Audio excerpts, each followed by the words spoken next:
Somebody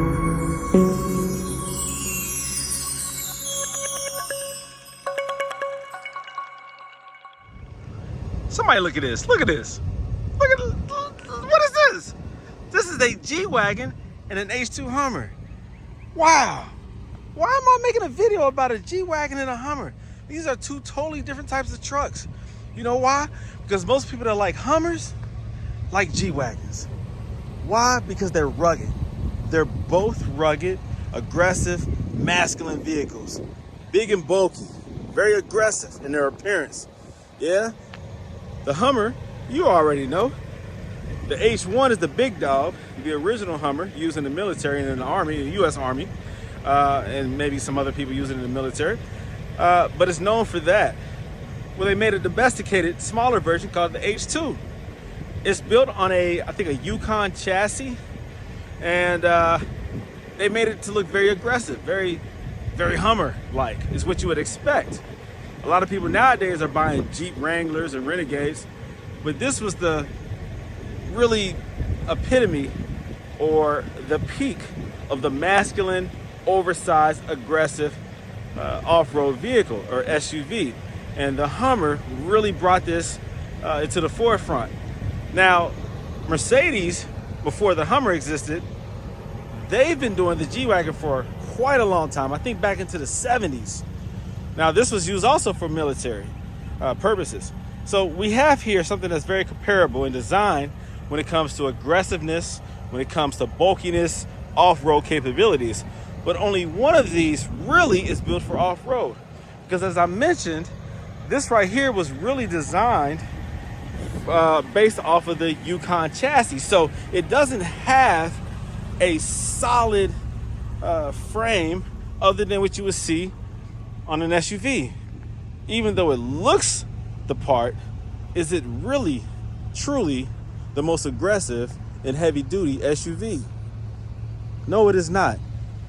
But people who are buying this typically are not buying it for that purpose. They're buying it for the look, the persona, the image that comes along with it. This, of course, is customized, heavily customized. It's blacked out. I've actually done a lot of this work. I just did the LED lights. Okay, I've done some mods to this. I also did the audio system. Let's see. You know what? Let's open up this door. We still have some more projects and things that are going on here. But here goes the subwoofers in the box. All right. Also, an aftermarket radio. Also, a new headliner.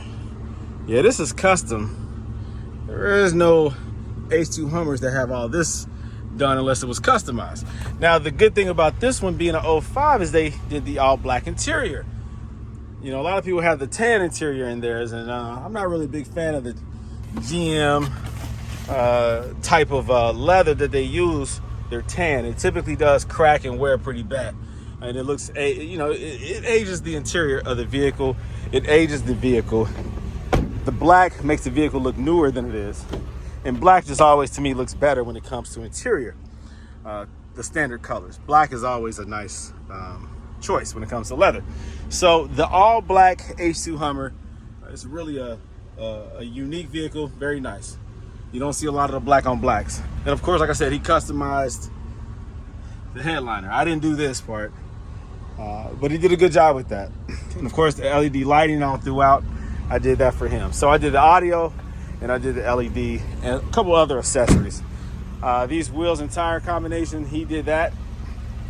Really looks good. Really looks good. And again, like a lot of times with the H2s, you see a lot of chrome cladding all over the place. This right here is just blacked out. It's a nice look. Very nice look. And so more mods and customization is coming. Is going to be done. It's coming, you know. Is yet to be done. I can't even get my words out. So yeah, it's a nice look. Nice look. Now let's compare that to the G-Wagon. Now the G-Wagon, do your research. We know that this is truly an off-road vehicle. There is not another SUV built like the G-Wagon. People who want a G-Wagon know exactly what they want and why they want it. The G-Wagon from the ground up is built to be off-road and rugged. I believe they're all hand-built or they're built one at a time, not on an assembly line. These are truly off-road capable vehicles. And of course, you have the Mercedes luxury that comes along with it. This has the Zinho package. This has the Alcantara headliner. It's like a suede that comes with the AMGs. 2010, I've done a little bit of customization. This is the black piano wood interior instead of the normal brown or maple or natural looking wood. This has the white seats, so it's the contrast, the black and the white. Very heavy duty doors. These doors close like vaults, as if you're leaving a highly secured area with bulletproof heavy steel doors. Look at that. You got to slam them hard. So hard I just strained to close it. I think I just passed gas. Let me see. All right, you hear that. This back door is even heavier. Very solid, very solid. I have here a customized audio system as well. I have the big kicker 2500.1. I have the big scars, the heavy duty competition ones. This is a very nice vehicle as well. Yeah, you gotta slam it pretty hard. Yeah, so customized G-Wagon G55 sitting on 24-inch wheels. It's a very nice look, very nice look. So in comparison, if I were to compare the two, you know, back in the day, I did want an H2 Hummer, and this is probably the best H2 Hummer that I've seen because I like blacked out vehicles. This with the tires, this really looks rugged, really looks strong, very tough. You know, like I said, a lot of people drive those Jeep Wranglers and whatnot. If I were to not drive that, if I was not into Mercedes as much as I am, I would probably buy this. I would probably own this. This is not mine. This is my buddy. He pops up in a couple of my videos. He has a lot of cars, and this is one of them. He does have another Hummer. He has like the HUT, I think, the one with the bed. And this is a big old orange Hummer with the customized orange suede interior and all this other crazy stuff. He does a lot of crazy stuff, man. But this is one of his right here, one of his projects that he really loves. He doesn't drive it that much, but he had me doing some work for him today, and so I decided to go ahead and just take advantage and make some video of both of them together. Because again, they're both very nice vehicles. Both of them have a very strong presence, but one is known for its luxury and high class, elegance, yet rugged, and that's the G-Wagon. And one of these is known for just being over the top, big and bulky, and demanding the road when it comes to size and stature. Now, unfortunately though, the Hummer, it is a GM vehicle, and GM is known to have certain issues. Now, the motor that they put in here though is a very solid motor. I believe it's 6.0 V8, very reliable. You can put 300,000-400,000 miles on those motors, no problem. The transmission, pretty solid.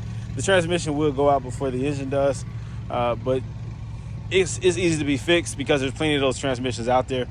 Let me see. This engine might have the supercharged. I don't even know. It might be the 6.0 supercharged. I can't remember. But there's a lot of power. It's a nice truck. But again, it's based off of the Yukon. So really, it doesn't have Hummer bones. It has Hummer exterior and badges. But again, most people that buy these are not buying it because they plan on going to war or taking this thing into the desert or off-road. You know, they're just buying it because it is a Hummer and it is oversized and it is easy to see. People will see and acknowledge this thing from a mile away. They know what it is when it's coming down the road. But a lot of Hummers are not being taken care of nowadays. A lot of them are rusted out and they look kind of garbage. But this one, you know, it's been taken care of, so it looks pretty good. But it is a GM, so you'll get GM C-type issues out of it. This is a Mercedes. You'll get Mercedes issues. But the Mercedes issues that you have with this, they're not bad at all. Anyone who's owned a early to mid 2000 model Mercedes, they know what to expect. This motor has been used. This is the powerful V8 supercharged 5.4 liter V8. They call it a 5.5, but it's really, I think, literally a 5.4. But it comes with 500 horsepower. This thing is a beast. Torque is probably around, I don't know, 400, 500, maybe 600. I can't remember factory spec, but I might be a little bit over 5. I can't remember the foot-pounds of torque. But this is a very throaty, fast, aggressive SUV. Very, very fast. This will dust the Hummer. It'll leave it far behind. This is very heavy. And so to carry that weight, I mean, they really chose a good motor, a good 5-speed transmission. These motors are hand built. This is a pure AMG from the ground up. It has a different suspension than the standard G550. This is a very, very, very nice, powerful, sophisticated, rugged, true tank. All right. So in comparison, just know there really is no comparison when it comes to build quality and what do you get for your money, what you get for your money. The G-Wagon is a G-Wagon, hands down. And the Hummer is a Hummer. I like both. But me personally, I will only drive one. The G-Wagon. All right? But this is cool too. So no disrespect for anyone who has a Hummer. Enjoy it. Very cool truck, SUV, whatever. But me personally, you know what I like. You know what my channel is based off of. It's the Mercedes. There's nothing better to me overall than a Mercedes when it comes to quality build, longevity, being able to fix it myself, and the respect that comes along with it. I mean, it's just a sophisticated sophisticated vehicle. It is what it is. It is what it is. So, if you like a G-Wagon, get one. There's plenty of them on the market. I mean, they're not everywhere, but there's enough out there for you to acquire one if you want one. Just make sure that you go through it thoroughly. Make sure you know which gears that you want, which motor you want. The interior's changed at some point, maybe 15 and up, I can't remember. But they updated the interior at some point. These Hummers, they're not making them anymore. So they're going up in value, especially if you find one in good shape, low miles, one that's been well taken care of. They're going up in value. So take a look at that. They do make an electric one now. But these right here, they're hard to find in great shape. People want a lot of money for these things. So if you can find one in great shape, go ahead and cop it if you really want one. But do your research. Find one that's been taken care of.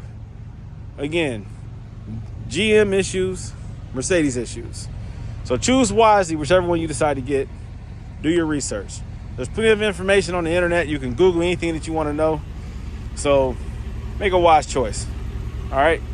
Good cars, but only one reigns supreme, in my personal, humble opinion. And that's the G-Wagon.